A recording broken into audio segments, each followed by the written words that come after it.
¿Te escuchas bien, verdad, Pablo? Los escucho bien. Perfecto. Bueno, esperamos que todos nos puedan escuchar bien. Estamos transmitiendo ya en vivo y en directo, como dicen en la tele, ¿no? A través de esta plataforma de Zoom y a través del Facebook Live con su respectivo lag, ¿no? Eh, Como ya son 12:15, entonces vamos a empezar y quiero decirles que a nombre de la Sociedad Mexicana de Psicología Social les estamos dando la bienvenida a este tercer conversatorio online, ¿no? de nuestra sociedad. Aún tendremos 3 conversatorios más, ¿sí? Que se estarán llevando a cabo de manera mensual de aquí a que termine el año, ¿no? La información de los conversatorios, déjenme decirles, se publica, como muchos de ustedes ya saben, en nuestra página de Facebook de la revista, ¿no? En la cual es muy fácil encontrar escribiendo revista Somepso o @Somepso Revista y si de paso le dan un like nos va a dar más gusto. La Somepso también tiene una revista que recibe artículos, disertaciones y reseñas todo el año, así que aún están todavía a tiempo para enviar colaboraciones. Quiero decirles que estamos trabajando arduamente para lograr la migración de la revista a OJS y estamos en camino de su indización. La información de los conversatorios también está disponible en la sección de avisos de la propia página de la revista, que es somepso.org, ¿no? La información de los conversatorios se publica también en nuestra cuenta de Twitter, que estamos como @Somepso, @revista Somepso, ¿no? Y entonces, siguiendo las publicaciones del Facebook y los avisos de la página web, también pueden estar al tanto de los libros que hemos ido publicando últimamente y que subiremos próximamente a la red para que los puedan descargar de manera gratuita en formato PDF. Si la pandemia nos lo permite, es muy probable que tengamos nuestro congreso el próximo año, que este año iba a ser en Acapulco, pero ya nos lo perdimos todos, así que fue imposible. Si se da esto será casi hacia finales del próximo año. Entonces, les platico un poquito acerca de la idea de los conversatorios. La idea de los conversatorios es intercambiar a través de una charla, digámoslo así, un tanto más relajada, ideas desde la psicología social. Básicamente, alguien a partir del último conversatorio me dijo que se había sentido como en una cantina. Entonces yo pensé que si se sintió así, pues más o menos va bien el asunto, porque uno de los objetivos era tratar de quitarle ese formato acartonado que tienen los eventos académicos y sobre todo también los eventos académicos online. Entonces, tener un espacio de intercambio a pesar de esta condición que estamos viviendo y que ha modificado nuestras interacciones, creo yo o creemos como sociedad que es un buen momento, si no para reencontrarnos, por lo menos para vernos un ratito a través de las pantallas. Entonces, este tercer conversatorio del proyecto de Somepso Digital, ¿no? Lleva el nombre de Psicología de la Ciudad. Y antes de presentar a quienes muchos de ustedes ya conocen, déjenme comentarles que este evento se viralizó de forma no prevista, o sea, esperábamos mucha gente, pero no tanta. Según los datos que tuvimos en Facebook, ¿sí? El cartel se alcanzó más de 90,000 visualizaciones. ¿Sí? En la plataforma tuvimos más de 2,100 solicitudes de inscripción, ¿no? Zoom, la plataforma solo nos permite alojar 300 personas, ¿no? Y no fue sencillo enviar 1,700 correos anoche. Entonces, la publicación se compartió cerca de 800 veces. No sabemos si van un poquito más, quizá ya sea así. Entonces, por tal motivo, el acceso a Zoom solo está limitado a 300 personas. Parece ser que ya no llegaron tantas, pero si nos están viendo a través de Zoom y ya tenían su confirmación, bueno, quiero decirles que todavía hay lugares en la plataforma y si no, prácticamente nos pueden seguir a través del Facebook Live. Particularmente, quiero hacer un reconocimiento a dos personas, ¿no? Primero a Vanessa Soriano Acuña, que trabaja con nosotros en la UAM Iztapalapa, por ahí la tienen en sus pantallas, y quien incansablemente ha trabajado para que este evento salga adelante. Y también a mi colega y amigo y tocayo, Juan Carlos Huidobro, de la Facultad de Psicología, quien ha colaborado en sacar adelante estas cuestiones técnicas de logística. Así que sin más quiero presentarles a Pablo Fernández Christlip, ¿no? Les voy a dar sus datos curriculares, tendiendo a la cuestión protocolaria de estos eventos. Pablo cursó su licenciatura en la Facultad de Psicología de la UNAM, ¿no? Su maestría en Psicología Social en la Universidad de Keele, en Inglaterra, y el doctorado en Ciencias Sociales en el Colegio de Michoacán. También hizo una instancia postdoctoral en Psicología Social en la Escuela de Altos Estudios de Ciencias Sociales en París. Es profesor titular de tiempo completo definitivo en la Facultad de Psicología de la UNAM. Fue investigador invitado en la Universidad Autónoma de Barcelona, en la Universidad de París-Descartes, y ha sido profesor invitado en universidades como Costa Rica, Venezuela, Chile, España. Sus libros publicados, que seguramente algunos de ustedes ya han leído, tienen en sus estantes, algunos me imagino que tendrán la fortuna de tenerlos firmado y con dedicatoria, son La psicología colectiva, un fin de siglo más tarde, sin duda una de sus aportaciones más importantes, creo yo, a la psicología en general y particularmente a la psicología colectiva. La afectividad colectiva, los objetos y esas cosas, la sociedad mental, el espíritu de la calle, que fue seguramente uno de los libros, si todavía tienen la primera edición, algunos la tenemos, fue un libro que algunos leímos cuando éramos unos chavales, que todavía estábamos estudiando la licenciatura.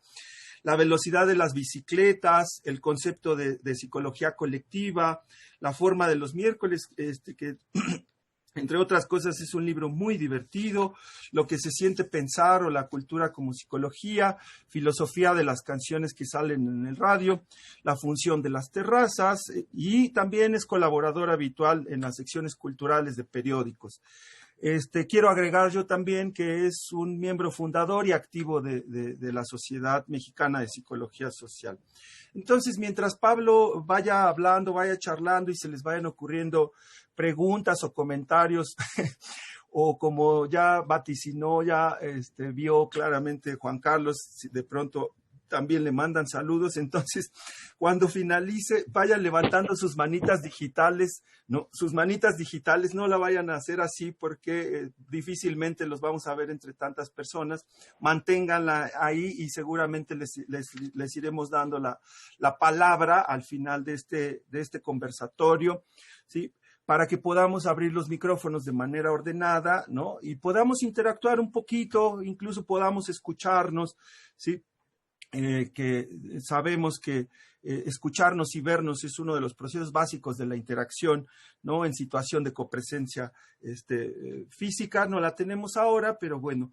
Entonces, en caso de que no quisieran abrir el micrófono también o no lo pudieran abrir porque quizá no tienen, sus preguntas también las estamos recibiendo en el chat de esta plataforma del Zoom, ¿no? Entonces, el público que sigue la transmisión por Facebook Live, ¿no? Desde la página de la revista, pueden escribir sus participaciones, ¿sí? En el espacio de comentarios y los recogeremos para ver si podemos también comentarlos acá. Entonces, vemos que hasta donde es posible conversar, intercambiar, o sea, y si no reencontrarnos, por ejemplo, por lo menos vernos un ratito en las pantallas será agradable, ¿sí? Sin más, pues la Sociedad Mexicana de Psicología Social les agradece que estén acá, ¿no? En esta primera edición de conversatorios online. Esperamos seguir contando con su presencia, su participación en los siguientes. Al final les doy la información, aunque muchos de ustedes ya recibieron la programación por el correo electrónico. Y también, obviamente, darle las gracias a Pablo por aceptar participar en este evento. Así que sin más, pues entonces le damos la palabra a Pablo. Quedamos en tus palabras, Pablo. Adelante.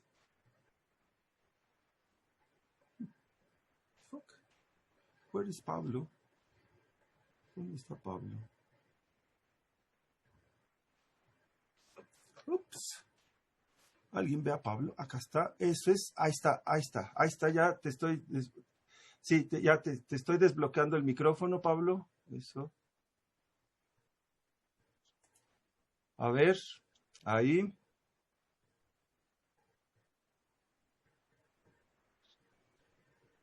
Ya estás. Ya está.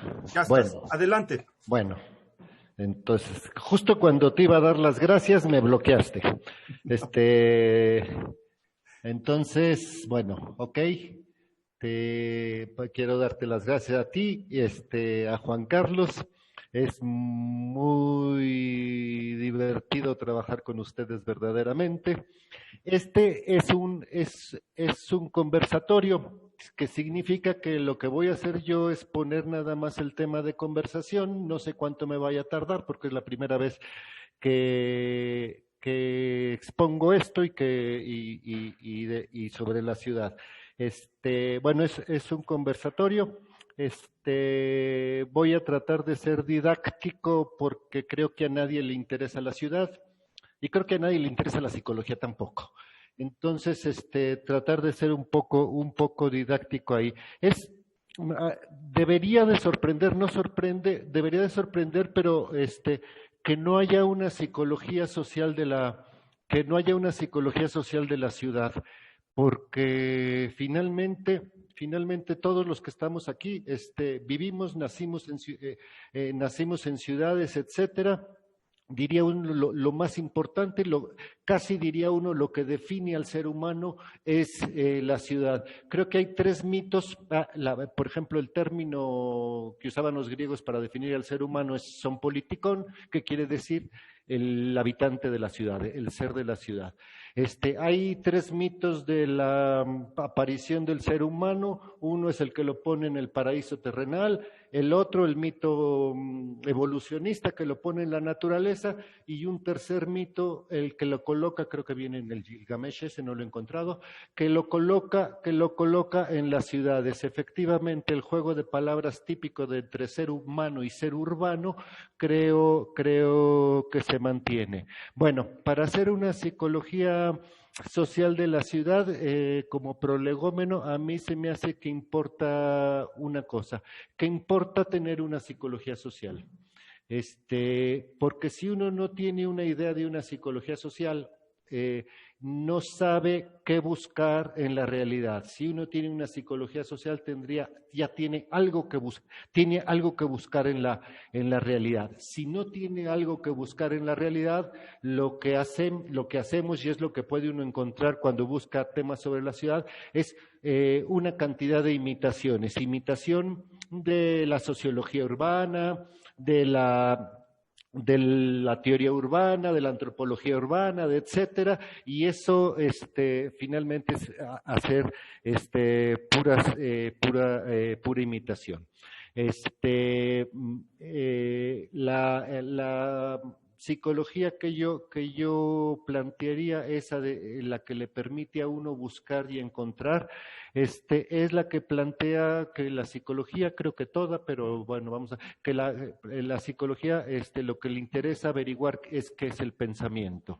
El pensamiento no es una cosa que esté en el cerebro ni en las computadoras, ni creo que en las relaciones interpersonales ni en el lenguaje, sino el pensamiento soy gestaltista, se me hace, el pensamiento es una situación.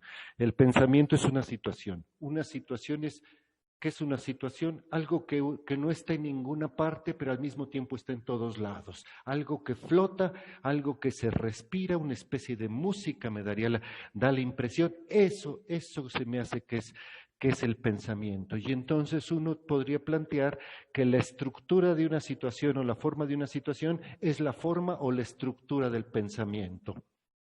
Si uno va a hacer una psicología de la ciudad, entonces lo que sería algo así como plantear o considerar o asumir o suponer o inventar que la ciudad se comporta como un pensamiento, que la ciudad es un pensamiento y entonces averiguar más o menos qué es lo que está pensando.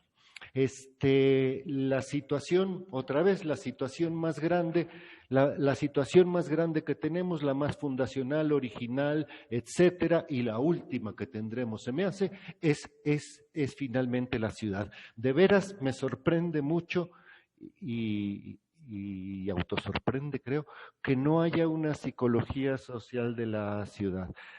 Yo en lo personal he escrito muchas cositas, ese del espíritu de la calle sobre la ciudad, muchas cositas sobre la ciudad, pero siempre sentía yo que no tenía nada que decir sobre la ciudad y eso como que dolía en el ego, ¿no? Es decir, tanta psicología social hace como que uno sabe y no puede opinar nada de la ciudad que no hayan opinado todos, ¿no? Entonces ahí está. Bueno, por ejemplo, lo que encuentra uno sobre psicología social de la ciudad, etcétera, son puras cosas que provienen de la sociología, de la psicología general, etcétera. Es ese. Creo que si la situación más grande es la ciudad, el pensamiento más grande que tenemos es el pensamiento colectivo. Entonces, el pensamiento colectivo es una cosa medio aburrida, ¿eh? Es más divertido, etcétera, esos rollos que hay sobre la ciudad, que es las obviedades de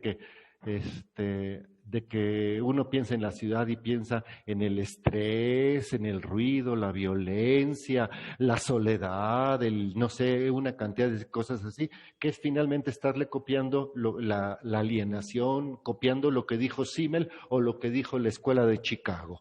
Entonces, ahí está. O otras cosas que hay peores, más o menos, que son la psicología individual, en donde considera que la ciudad es una especie de medio ambiente donde el individuo interactúa con él, etcétera, y cosas por el estilo. A todos, una cosa es muy chistosa, se les olvida la ciudad. Hablan de la soledad en la ciudad, de la alienación en la ciudad, de no sé qué, la tristeza en la ciudad, la fregada en la ciudad, pero la ciudad se les olvida, es decir, su geografía, su historia, sus mapas, etcétera, esos desaparecen. Bueno, entonces ya, ese fue el puro prolegómeno. Lo que intenté hacer es pues esto, una psicología, sí, una psicología, describir el pensamiento colectivo, que es el pensamiento propio, el propio de las ciudades, que como dije es muy aburrido porque no lo piensa nadie, es muy genérico, muy general, muy abstracto, muy difuso, etcétera. Pero, es decir, está haciendo una especie de psicología sin personas, a tratar a la ciudad como si el único personaje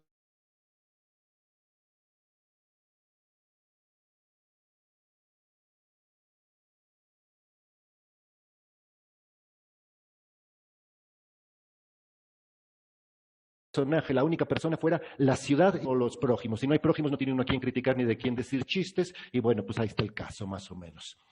Aquí dice que mi conexión de internet es inestable, a ver qué pasa. En fin, bueno, lo que voy a hacer es un recorrido histórico y geográfico de la ciudad y la voy a ir describiendo como si fuera un pensamiento.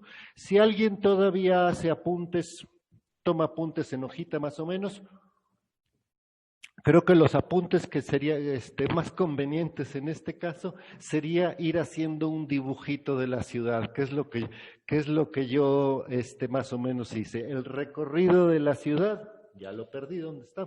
El recorrido de la ciudad sería, voy a tocar primero 1, la muralla y la plaza, 2, las calles torcidas y las calles derechas, 3, las paredes y las puertas, 4, los lugares y los agujeros. Eso es lo que voy a recorrer. Y como decía, como apuntes, lo que puede uno hacer es una especie de dibujito. El que me quedó a mí fue más o menos así. Está chido, ¿no? Bueno. Entonces, como apunte, primer punto, la muralla y la plaza, pues entonces en una hoja puede uno hacer así y dibuja uno un circulito, mientras más chueco le quede mejor, como huevo estrellado queda mejor, más o menos, y eso es la muralla. Desde el punto de vista de la economía, de la guerra, de la administración y de todo lo que uno quiera, las murallas servían. Ahorita al rato me deshago de las murallas, no vayan a creer que me quedo en Mesopotamia. Servían para la defensa. Desde un punto de vista de la psicología colectiva, psicología social, las murallas no sirven no se hicieron para defenderse, por dos razones de entrada. Una, porque en realidad no los atacaban tanto, y dos, porque las murallas se hacían por el puro gusto, por la pura ceremonia, por la pura alegría. Son sorprendentes, a mí me gustan mucho las murallas, son sorprendentes murallas, por ejemplo, en Babilonia, en el Valle del Indo, etcétera, en misma Grecia, lo que uno quiera. Sorprendente la cantidad de trabajo, gusto, tiempo, años, felicidad con lo que construían las murallas. Así que no tenían un carácter mucho más simbólico. Murallas de 30 metros de alto, hay una por ahí, de 7, 8 metros de ancho, de 20 kilómetros de largo, etcétera, impresionantes. Entonces, la muralla no sirve para defender, no se usa para defender. La muralla lo que se usa es para contener. ¿Qué es lo que contiene? El hecho de construir una muralla era algo así como: lo que queda fuera no lo pelamos, lo que queda dentro es la humanidad, lo que queda dentro es el ser humano. Entonces es un poco la alegría y el rito y la ceremonia de estar construyendo al ser humano mientras está construyendo eso, de estar construyendo la humanidad. Esto que dije, lo que está dentro de la ciudad es el ser humano, lo que está fuera pues será lo que quiera, lo que quiera. Lo que contienen las murallas son las miradas, las ideas, sería un término que utilizaría mucho, pero por ideas quiere decir movimientos, objetos, trayectos, actos, todo lo que uno quiera. Eso es lo que está haciendo una muralla, estar conteniendo todo eso. Y una cosa interesante es decir, lo que estoy tratando de hacer es, cuando hable uno de la ciudad, está uno hablando del pensamiento y por lo tanto del pensamiento, del sentimiento también. Es decir, una cosa muy curiosa de las murallas es que tienden a ser redondas. Desde entonces la idea de lo redondo parece ser que tiene que ver con la idea de lo cálido, con la idea del abrazo. Los abrazos son redondos, ya en tiempo de COVID, pues uno abraza su computadora porque no hay de otra, pero más o menos el abrazo lo que hace es eso, encierra más o menos. El abrazo, las murallas construyen la cercanía. Todo lo que está dentro de la ciudad nos es cercano, todo lo otro ni siquiera lejano es, quién sabe qué sea. Y bueno, en este hecho se vuelve en un contenedor, como decía Montfort, alguien que hay que leer. Una muralla es, una vez que contiene, es de manera que de ahí no salgan las ideas, no salga nada, sino que todo esté rebotando. Me da la impresión de que una ciudad es una especie de cancha, por ejemplo, una cancha de squash, esa que está rodeada de paredes por todos lados, uno avienta la pelota rebota, regresa, etcétera, y eso es finalmente eso. Y si uno piensa un squash con muchas pelotas, entonces todas las pelotas empiezan a rebotar unas contra otras, movimiento browniano se llama eso, unas contra otras, y entonces en el intercambio de unas, el choque de unas con otras, se van produciendo nuevas ideas, nuevos pensamientos, nuevos etcétera, y eso es lo que va enriqueciendo la ciudad. Creo que la ciudad se hace para enriquecer finalmente al ser humano. Por eso todas las cosas suceden en la ciudad, por eso hay inmigrantes en la ciudad. Creo que todo grupo de rock, todo libro, toda moda, todo etcétera, surgen de las ciudades porque surgen de este choque, de este peloteo de ideas unas contra las otras. Lo contrario de la ciudad, diría uno, es por ejemplo las aldeas.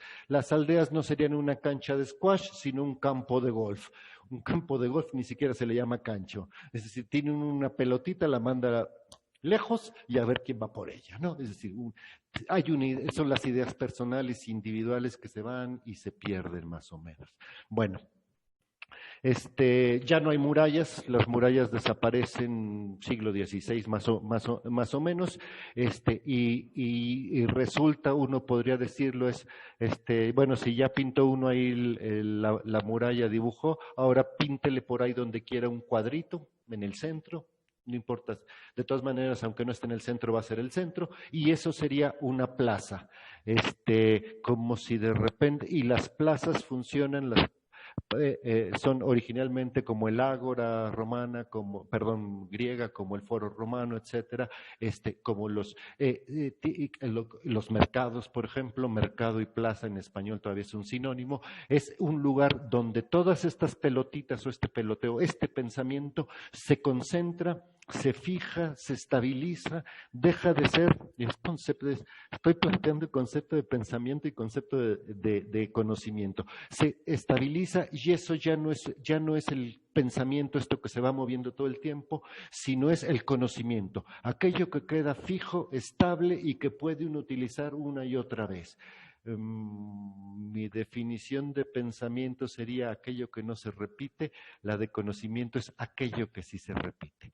Una vez que la plaza funciona, entonces si funciona como el conocimiento, funciona como el sentido común de la ciudad, es decir, aquello que todos saben, que todos deben saber, que todos conocen, etcétera, y aquello desde donde se ve la ciudad, como un punto de vista, y entonces el centro, por eso ya no se hacen falta las murallas, porque la plaza se convierte, ya la ciudad no tiene, los límites de la ciudad no están dados por algo que las contenga físicamente, sino por algo que los atrae, ya es una cohesión por atracción más o menos, ¿no? Por ejemplo, uno diría, los habitantes de Catepec, que es el Estado de México, no es la Ciudad de México, son chilangos, es decir, porque todos ellos están atraídos todavía por el centro de la Ciudad de México, todavía conocen el Zócalo, aunque sean 15 de septiembre, etcétera, y entonces pertenecen a la ciudad. Mientras que, por ejemplo, los habitantes de Ciudad Satélite, que también es Estado de México, los satelucos, esos no pertenecen a la ciudad porque no han sido atraídos por el centro, jamás han pasado por el Zócalo y ellos creen que el centro es Perinorte o algo por el estilo, ¿no? Entonces, el centro funciona como un atractor y ahí tiene uno, ya va el dibujito, es decir, la muralla o el cuadrito donde lo pintaron, que es la plaza. Segunda parte del recorrido, las calles. Aquí las calles, bueno, ahorita digo que dibujen. Hay dos tipos de calles. Las calles torcidas, chuecas, chiquitas, angostitas, y las calles derechas. En las ciudades con calles chuecas, tiene la peculiaridad de que uno sale caminando, hagan de cuenta del centro, y quiere regresar al centro y dice, bueno, me voy por la calle de junto, al fin que son paralelas, y nada que son paralelas. Uno llega y va para quién sabe a dónde. O al revés, uno cree que se está alejando mucho del centro, y de repente está quién sabe dónde, está totalmente perdido. Ejemplos de eso, creo que la ciudad de Guanajuato sería una de esas, una ciudad ahí laberíntica. La Ciudad de México, una parte de San Ángel, ahí por donde está el Bazar del Sábado, una parte de Coyoacán, pero no mucho. Y las otras calles, las calles derechas, son aquellas en donde uno se para y ve el final de la calle y sabe a qué le tira y sabe dónde llega. Si lo piensa uno, lo que está apareciendo ahí son dos concepciones, dos ideas del tiempo, dos sensaciones del tiempo, la del presente y la del futuro. En las calles chiquitas, laberínticas, todo eso, uno no puede ir a ninguna parte porque todo el tiempo está como topando con pared. Entonces uno nada más va caminando, y lo curioso es, a quien haya paseado, por ejemplo, por calles de ciudades medievales o algo así, Barcelona diría uno, va pasando así, camina y camina y camina, no se cansa, camina 8 horas y siempre estaba simplemente caminando, es decir, puro presente ahí. Mientras que en las calles derechas, Avenida Insurgentes o algo así, uno ve el final, sabe cuánto va a tener que caminar, es decir, lo que está previendo es, como diría Norbert Elias, es las consecuencias, el futuro, y entonces sabe cuánto le falta, hasta dónde tiene que llegar, si le va a dar tiempo antes de que llueva, etcétera, etcétera. Ahí aparece estas ideas, esta idea de presente y de futuro. A las ciudades con calles chuecas, son finalmente, eso lo que acabo de decir son las trazas de las ciudades, que es creo que fundamental como forma de pensamiento. Y hay dos tipos de trazas, las de las calles chuecas, que es las que se llaman de crecimiento espontáneo, le voy a decir, pues los urbanistas dicen crecimiento orgánico, pero creo que las dos son igualmente orgánicas. Orgánico significa aquello que todas partes están disueltas en el todo, que uno no puede sacar una parte independiente del todo, y por lo tanto finalmente todo es eso. Creo que las dos son igualmente orgánicas. Y una de un crecimiento racional. La primera se le llama traza de plato roto, porque es algo así como si uno tira un plato y todas las grietitas que quedan ahí, esas serían las calles, más o menos. Y la otra tiene una cantidad de nombres, traza reticular, cuadriculada, de rejilla, hipodámica, de Mileto, y así sucesivamente. Las dos constituyen dos formas distintas de pensamiento, que lo chistoso es que uno nace en una ciudad, uno no lo sabe, ese es el pensamiento colectivo, y uno las va cargando en el cuerpo, las tiene impregnadas en el cuerpo. Las de plato roto, las torcidas, son ciudades que se hacen ahí dentro mismo, es decir, están las casas más o menos y la gente va construyendo y sigue construyendo, etcétera. Se hacen sobre la marcha. Ahí es algo así como se construyen las casas y las grietitas que quedan en medio, pues son las calles. En cambio, al revés, y se hacen sin prisa, por supuesto, porque la gente ya vive ahí, ya vive, etcétera, entonces ya no necesita nada más y va construyendo dándole tiempo al tiempo. Mientras que las ciudades de trazo recto, y entonces lo que digo en el mapa, en su círculo puede uno dibujar los dos trazos. Por un lado, ahí a un lado haga una cuadrícula así, puros cuadritos, y eso es la traza reticular. Y en la otra, ahí junto al centro sobre todo, haga una especie de laberinto ahí, dibújele chuequito, todo eso, así. Bueno, y esa sería como circunvalación del cerebro, me da impresión. Lo va haciendo. Y curiosamente, en cambio, las ciudades que se hacen de calles rectas se hicieron de otra manera. Es porque había prisa. Es decir, no existía la ciudad, necesitaban hacer una ciudad para vivir, y entonces agarran un campo mientras más plano mejor, y empiezan a trazar con cuerdas empiezan a trazar las calles, y entonces ahí están más o menos, le quedan derechitas. Uno y el otro es la diferencia entre un pensamiento, vamos a llamarlo artesanal, y un pensamiento tecnológico. Y esos siguen hasta ahorita, más o menos. El pensamiento tecnológico es ese que usa herramientas, que tiene que usar herramientas, que necesita hacer las cosas con prisa.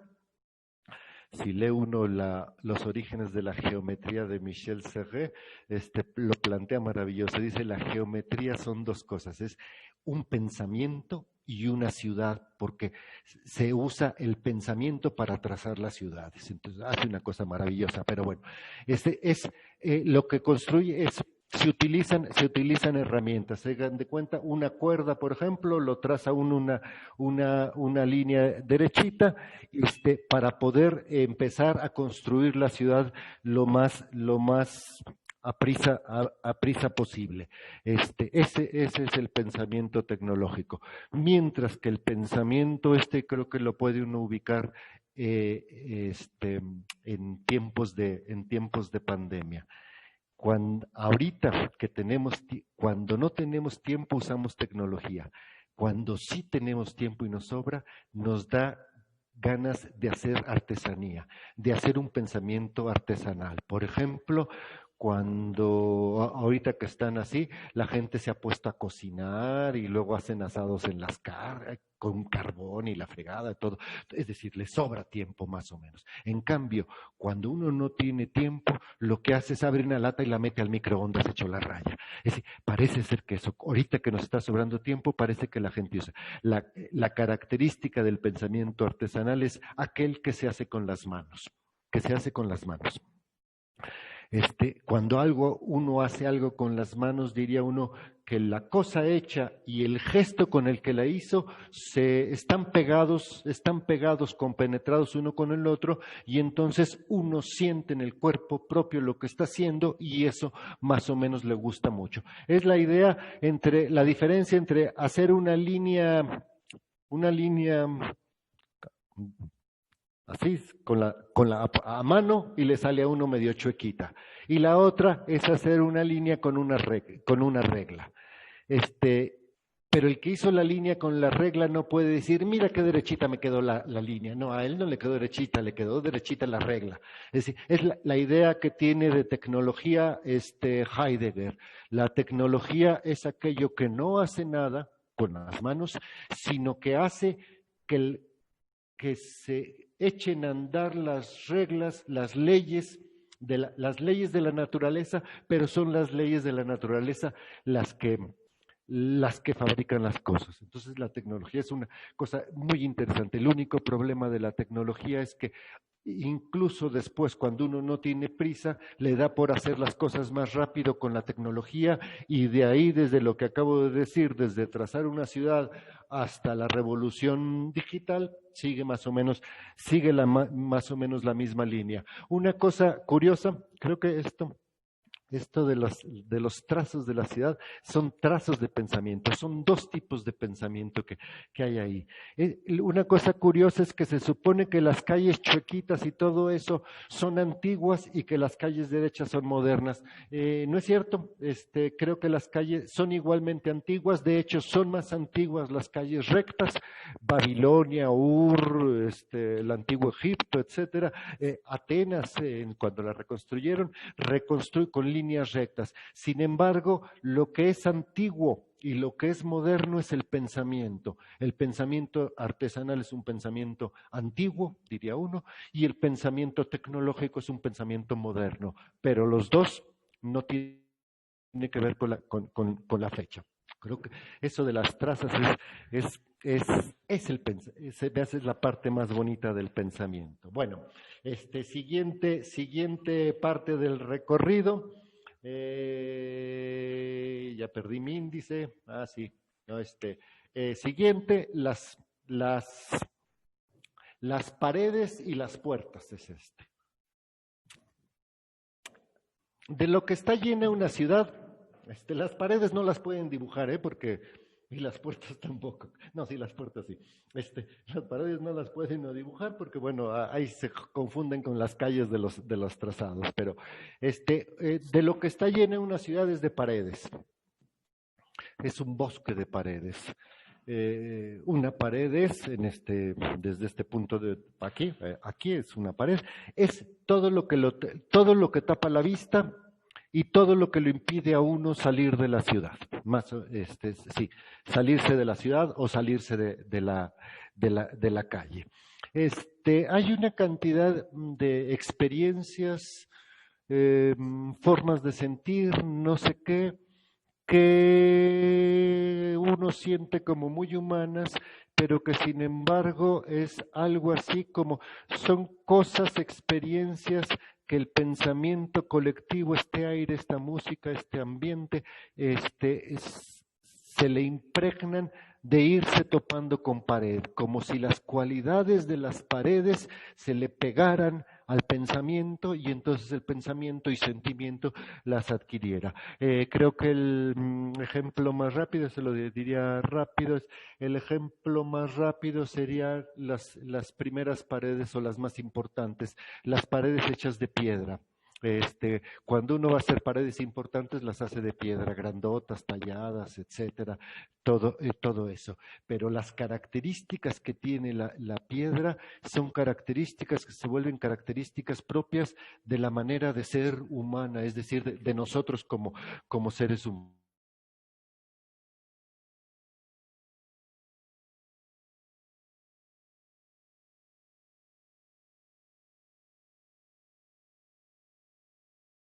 Humanos. Lo que tienen y lo que se le pega al pensamiento antes, es decir, esos muros de piedra se hacían sin cemento, no había cemento, mi conexión de internet se está poniendo inestable, no había de cemento, y entonces era con la pura gravedad se van sosteniendo.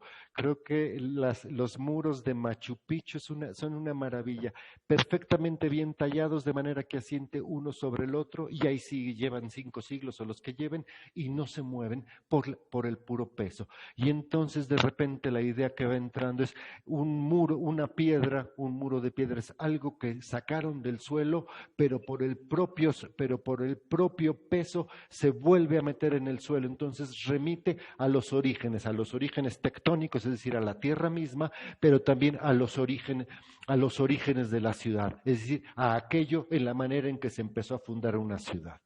Entonces empieza con las piedras. Esas cualidades que tienen las piedras, de repente uno siente como si fueran cualidades humanas.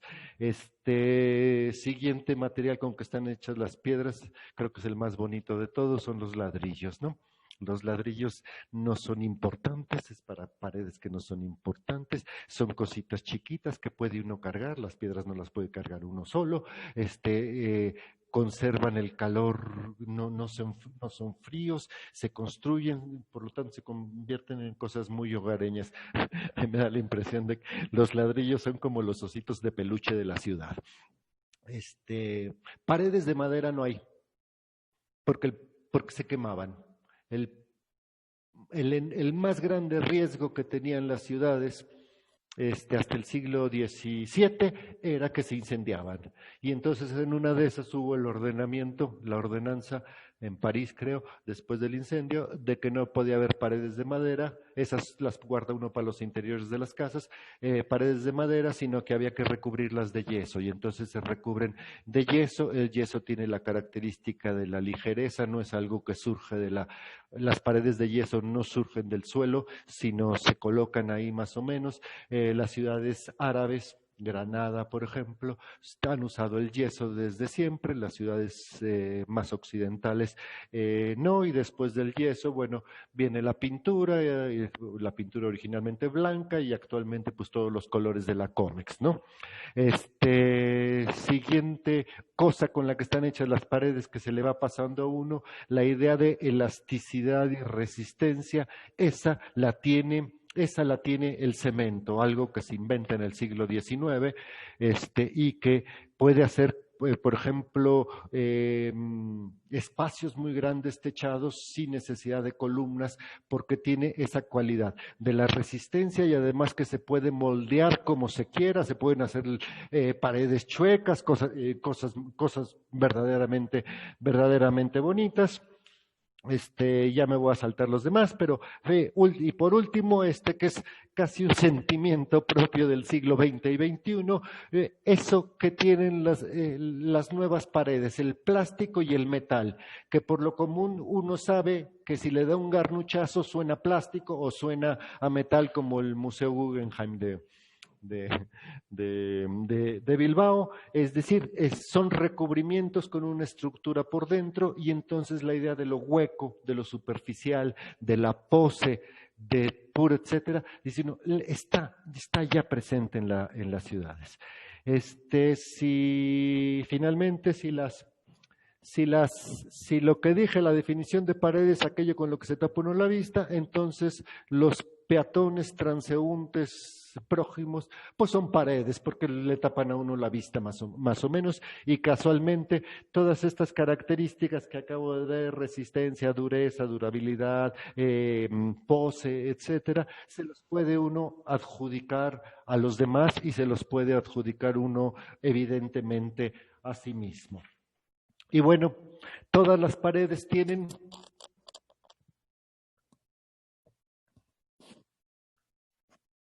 Qué feo sabe el jugo de naranja. Todas las paredes tienen puertas, también ventanas, pero me quedo en las puertas. Están llenas de puertas. Las puertas son las puertas por definición, como diría Jim Morrison, las puertas dan a lo desconocido. El pensamiento colectivo no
Creo que Pablo tuvo problemas con su conexión, se desconectó. Esperemos unos minutitos a que se conecte, a que se reconecte. Ya ven que comentó que estaba teniendo problemas con la intermitencia de su internet, así que démosle unos minutitos para esperar a que se conecte. Mientras lo pueden tomar como un viejo intermedio como los que había en los cines, ¿no? En donde la gente iba al baño, en donde la gente, no sé, besaba a la novia, al novio, iba por unas pastillitas de Walt Disney, ¿no? Entonces esperemos unos minutitos, ojalá Pablo se vuelva a conectar y solo eso, ¿no? Mientras tómenlo como un interludio, ¿sale? Pero ahora que regrese, que se eche otra, ¿no? O sea, ya que termine esa. Sí.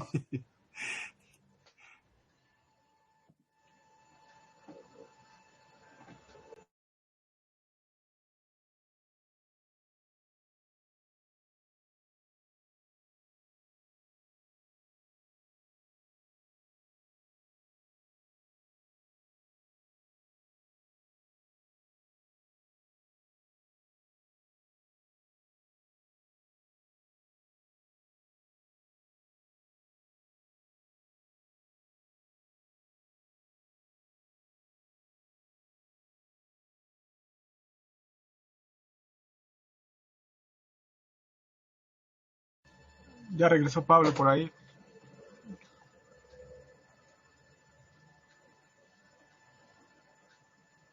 Todavía un segundo. A ver.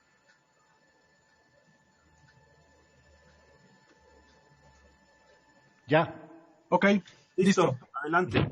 No, se desconectó 5 segundos, Pablo, antes de que empieces, nos dijeron, ahora que te fuiste, que esto implica que vas a hacer una segunda presentación. Bueno, dijeron nuestros asistentes, ¿eh? No sé, yo sigo en donde estaba, en las puertas. Ah, Entre lo conocido y lo desconocido están las puertas. Entonces, bueno, ¿en qué iba yo? Sí. Entonces, el pensamiento colectivo solamente puede alucinar, soñar más o menos qué es lo que hay detrás, porque eso ya no pertenece a la ciudad. Hay dos tipos de puertas, pueden dibujar dos tipos de puertas que salen del pensamiento colectivo. Las dos puertas principales, las puertas de la ciudad, y dos, las puertas de las casas. Las puertas de la ciudad sí las puede dibujar uno en su dibujito, las puertas de las casas pues ya le queda más chiquito. La idea, naturaleza vendría a ser evidentemente no el pensamiento científico, empíricamente uno puede saber qué es que hay en la naturaleza, pero el pensamiento colectivo, que es una constitución de la ciudad, no puede saber, qué hay en ella. A eso pertenece a lo desconocido.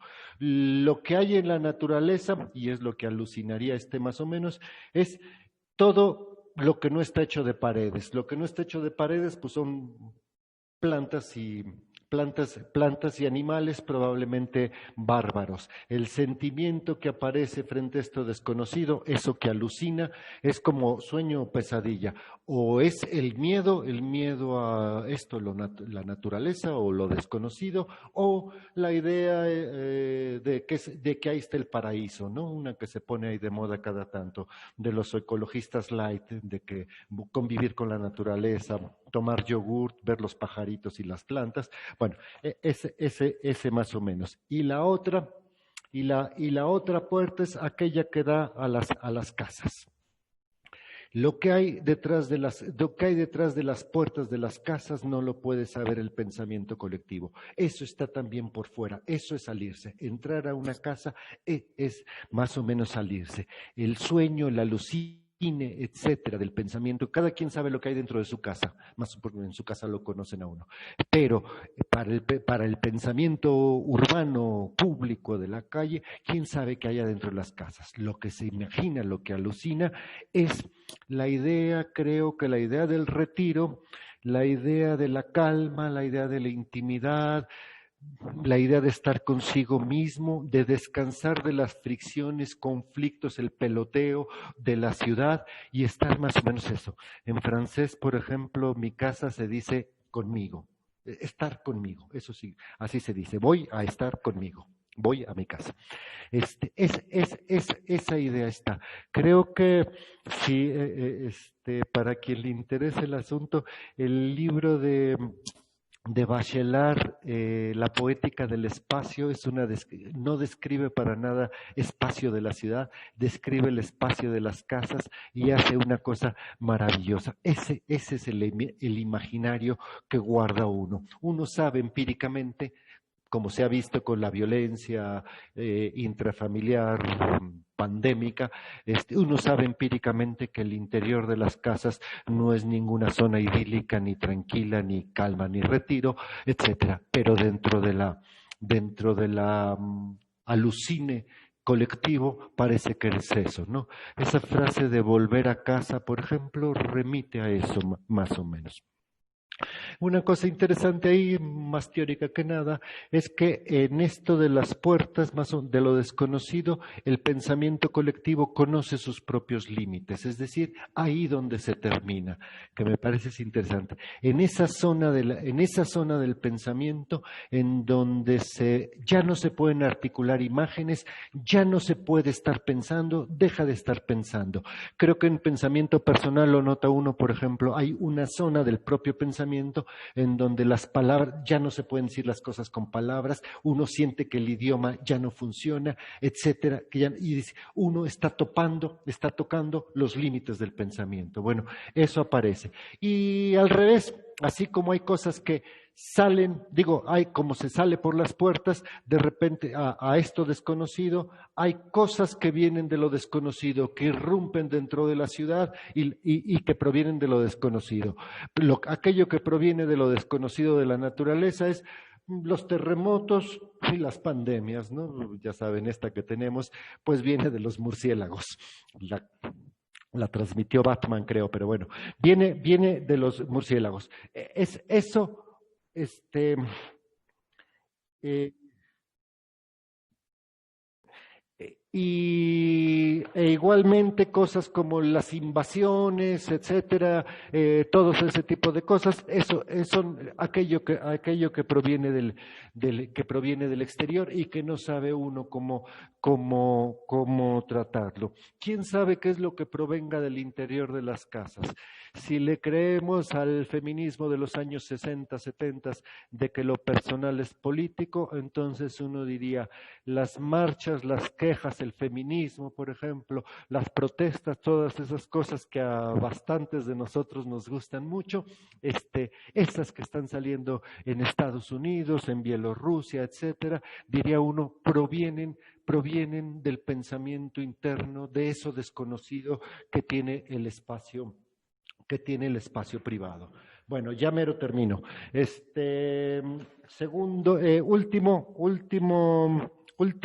Última parte del recorrido serían los lugares y los agujeros. Los lugares sí los puede uno dibujar en el mapa. Ahí en la cuadrícula o en el laberinto puede uno pintar, rellenar ciertos cuadritos y esos son lugarcitos. Más o menos en el laberinto también hay rellena uno un cuadrito con eso y esos son más o menos los lugarcitos. Aquí voy a empezar con un ejemplo de un lugar, un ejemplo demasiado típico, pero bueno, uno es chilango, ni modo, tiene que dar ejemplos chilangos. La plaza de Tlatelolco. La plaza de Tlatelolco tiene un centro ceremonial azteca, prehispánico, una iglesia colonial hispánica, un edificio espantoso de los años 60, que es los años en que se hizo la peor arquitectura del planeta, etcétera. Es decir, ahí, como diría uno, 3 épocas. Al mismo tiempo tiene, ahí sucedió la última batalla contra los aztecas o de los aztecas, y la peor matanza de aztecas fue en Tlatelolco en esa última batalla. Y asimismo, la masacre de 1968 es ahí, en esa plaza que los burócratas le pusieron el nombre de las 3 culturas. Si llega uno ahí y se sienta, ese es el ejemplo de un lugar típico. Llega uno, se sienta, ¿y qué es lo que se pone a ver? Se pone a ver los edificios, es decir, de repente uno no sabe en qué año está, si está en 1521, si está en 1700, es decir, no sabe en qué año está y no sabe uno ni cuántos años tiene. Si uno está sentado ahí, uno tiene los años del lugar y entonces tiene todos esos 500 años, uno se acuerda y se puede indignar, y nos indignamos creo que todos, de las 2 matanzas igualmente. Eso es un lugar, es decir, y ejemplos es un ejemplo típico, pero ejemplos de lugares son todos esos, placitas, bancas para buses, fuentecitas, todo lo que uno quiere, esquinas, muy claramente las esquinas donde hay cafés o bares o etcétera, o donde se siente uno a esperar, esos son lugares. Es decir, un espacio al cual hay que llegar. Es un lugar, es un espacio para llegar, no para pasar, no para transitar, no para cruzarlo, sino nada más para llegar. Y una vez que uno llega ahí, para estar, nada más. Estar ahí, con eso basta. Con eso basta. Y cuando uno está, lo que hace es muy curioso, esto que dice Berzón respecto al tiempo, a las duraciones, se da ahí. Es decir, es un lugar, es un espacio donde el tiempo se detiene, uno llega y lo que hace es ver el tiempo pasar. Ve pasar uno el propio tiempo, es decir, se le detiene también a uno el propio tiempo. Cuando uno se sienta en un lugar ahí a descansar, no hace nada.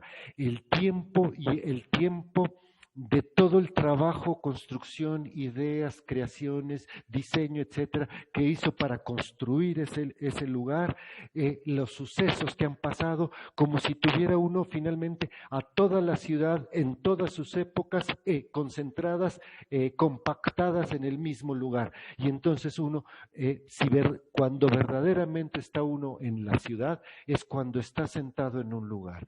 Cuando anda transitando por la calle como loco, ahí no hay nada. Una ciudad es un lugar hecho de lugares, y una ciudad es, lo sabían los atenienses muy bien, una ciudad es un espacio en donde se goza, se disfruta y se enorgullece uno de ser ciudad y de pertenecer a la ciudad y de estar ahí. Es decir, porque es lo que nos define como seres humanos. Esa es la idea de los lugares. Y bueno, pero si está uno en un lugar, por ejemplo en Tlatelolco, y uno saca su celular y se pone a revisarlo, desaparece Tlatelolco, la plaza, la ciudad, desaparece todo. El tiempo desaparece todo.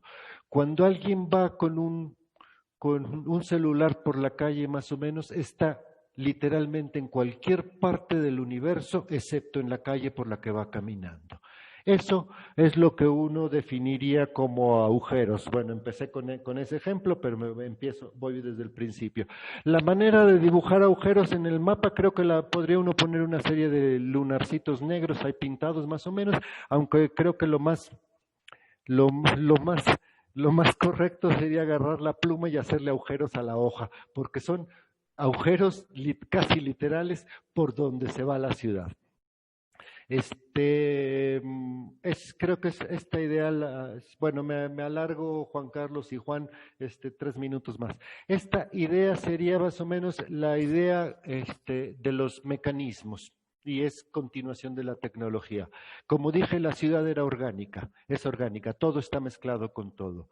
Un mecanismo vendría siendo un objeto, una cosa que funciona para algo, que es útil, pero que está separada no puede ser incorporada por lo orgánico de la ciudad, no puede ser asimilada por el pensamiento, entonces se queda como calidad de objeto aparte. Cantidad de mecanismos hay muchos muy buenos y que no son nada graves. Creo que un mecanismo sería un buzón, una caseta de teléfonos, era un mecanismo con el cual Superman se cambiaba de ropa, las entradas del metro, las bocacalles, los basureros, todos esos son más o menos mecanismos que no hay problema, que esos los puede asimilar fácilmente la ciudad, y si no los asimila, pues quedan como agujeritos más o menos. Pero hay otros más grandes, por donde diría uno que son como desagües, por donde verdaderamente se va la ciudad y desaparece la ciudad y desaparece el tiempo y desaparecen los lugares. Creo que el ejemplo más rápido, gráfico, sería las coladeras. Una coladera, vea uno en tiempo de aguas, una coladera es un lugar por donde lo que está dentro de la ciudad se va, se escurre como desagüe, como albañal. Para la Ciudad de México yo creo que es como metáfora, como metáfora o como moraleja grande, porque diría uno, por las coladeras en tiempo de aguas, lo que se va en la Ciudad de México, se van los lagos que tuvo la ciudad, los ríos que tuvo la ciudad, ve uno cómo desaparecen justamente por las coladeras. Bueno, ese es nada más el ejemplo rápido, pero puede uno encontrar. Creo que estos agujeros, estos mecanismos están desde el principio. El ejemplo más antiguo y todo serían los ríos que cruzan las ciudades, es decir, pasan todo lo que echa uno dentro de un río, cadáveres, basuras, aguas negras, lanchas, mercancías, todo lo que pone uno dentro del río, el río se lo lleva, lo saca de la ciudad y desaparece para siempre. Es muy interesante, a mí me sorprendió la etimología. La palabra avenida, las avenidas, las calles esas, quiere decir un río que está muy crecido y desbordado. Eso es lo que es una avenida. Entonces, herederos, casi diría uno, morfológicamente de los ríos, parece ser que son las autopistas. Aquellas autopistas, sobre todo Ciudad de Los Ángeles, que cruzan la ciudad más o menos. Y que uno se mete dentro de la autopista y quién sabe dónde vaya a salir uno. Los segundos pisos de la Ciudad de México creo que serían un ejemplo de eso. Ahí quien entra, es decir, ya sale de la ciudad, ya no pertenece a la ciudad, está fuera de la ciudad. Las autopistas, las avenidas, etcétera, originalmente lo que hacían era transportar carga, transportar mercancía, llevar uno al otro. Eso cuando se le aplica tecnología, es decir, para que hacer las cosas más rápido, entonces se convierte en medio de comunicación. Lo que hace es, Cuando empezaron las redes sociales en los años 90 más o menos, el primer nombre que se les dio fue las autopistas de la información. Era justamente eso. Ahí ve uno la conexión entre lo digital y lo otro. Y entonces ahí ya no se transporta carga, pero se transporta el equivalente a la carga, los datos, el dinero, las finanzas, etcétera, más o menos. Y uno entra dentro de eso y se pierde más o menos, y se pierde, y bueno, y su culmen más o menos serían todos los dispositivos digitales, laptops, tablets, teléfonos celulares, en donde uno entra y se conecta, ahí se va conectando con otro red y con otro link y con otro link y con otro link, y uno quién sabe dónde está, pero ya no está dentro de la ciudad. Supongo que habrá 2 o 3 a los que le está pasando ahorita, que mientras estaba señor hablando de cosas que ni se entendían, uno le pica al YouTube y empieza a tuitear y se va por otro lado, o se pone a buscar fotos de ciudades a ver si es cierto que las plazas son así, etcétera. Es eso finalmente. Creo que con eso y con el mapita que dibujaron, ahí tiene uno una idea de la ciudad, pero la ciudad vista como un pensamiento. Bueno, hasta con eso acabé. Entonces yo creo que podemos pasar a la parte conversacional. Y entonces le doy la palabra a Juan Soto. Así como uno no puede abrazar a su computadora, en estos casos de cuando existía el público, aquí le daban un abrazo, pero mi computadora, un aplauso, pero las computadoras no saben dar aplausos. Así que, bueno, vas Juan. Sí, muy bien, Pablo. Muchas gracias. De hecho, ahí en la plataforma del Zoom hay un recurso para poner manitas amarillas con aplausos. Me imagino que te los estarán. Ahí mira, Chey Rojas ya puso, Huidobro ya empezó a poner, así que imagínate el sonido, que es como el barullo, el murmullo de la ciudad, ¿no? También. Pero Chey y Huidobro son cómplices. Bueno, si se trata de complicidades, hay como 160 personas en la plataforma del Zoom y unas 700 en el Facebook Live, así que tienes bastantes cómplices. Ya nos dirás después tú cuál es la diferencia, por ejemplo, entre pensar artesanalmente la ciudad y pensarla tecnológicamente, ¿no? También ya nos dirás cuáles son las implicaciones, por ejemplo, de superponer lo material sobre lo simbólico o lo simbólico sobre lo material en el análisis de la ciudad, ¿no? Pero eso ya nos lo dirás conforme transcurra pues el conversatorio y pues en efecto para no acaparar palabra y para tratar de incentivar la participación, pues ahora les toca a ustedes, pues, o sea, les toca a los asistentes levantar su mano virtual, pedir la palabra, ¿no? Para poder escucharlos y para poder intercambiar un rato más. Aún tenemos bastante tiempo. Así que si pueden ir levantando su mano, si pueden ir solicitando la palabra, adelante. Es el tiempo de las palabras. Aquí ya estoy viendo a Liz Bugarini, así que vamos a darle la palabra a Liz Bugarini. Adelante. ¿Sí se me escucha? Sí. Ok. Antes que nada, buenas tardes a todos. Y me surgió muchísimo, porque, bueno, sí tengo la mayor parte de sus textos, doctor, digo, ya incluso tuve clase con usted en la facultad, y me hizo recordar justo con la parte de las casas, la noción de la intimidad. Recuerdo que mencionó en el libro de Lo que se siente pensar, justamente la tendencia que se tiene a tener casas como si fueran quirófanos, ¿no? Lo más cuadrado, lo más limpio, lo más simple, lo más poco ajetreado, pero al mismo tiempo nos gusta tener cositas, incluso el polvo, retomando otro texto por ahí que menciona el polvo es parte de las cosas que tenemos. Entonces, Yo preguntaría, con la pandemia, ¿cómo se habrá trastocado este pensamiento? Porque si bien la casa es para estar con uno mismo, ahora la casa y la oficina están en el mismo lugar. Creo que incluso estamos regresando como a esta onda de tener todo en el mismo lugar, sobre todo si vivimos en un lugar pequeño, tener la cocina, tener el comedor, tener la sala, tener el lugar de trabajo. ¿Cómo ha trastocado eso? ¿Qué pensaría o qué se le ocurriría respecto a esto?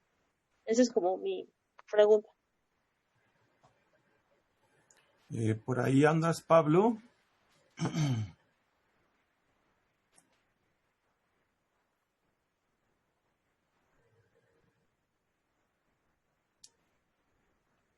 Sí, aquí estoy. ¿Quieres responder esta o te la junto con otras dos? Yo digo que si las juntas mejor, ¿verdad? Bueno, como tú me digas, entonces vamos a darle la palabra a Luisa Fernández y después a Cristian Grimaldo.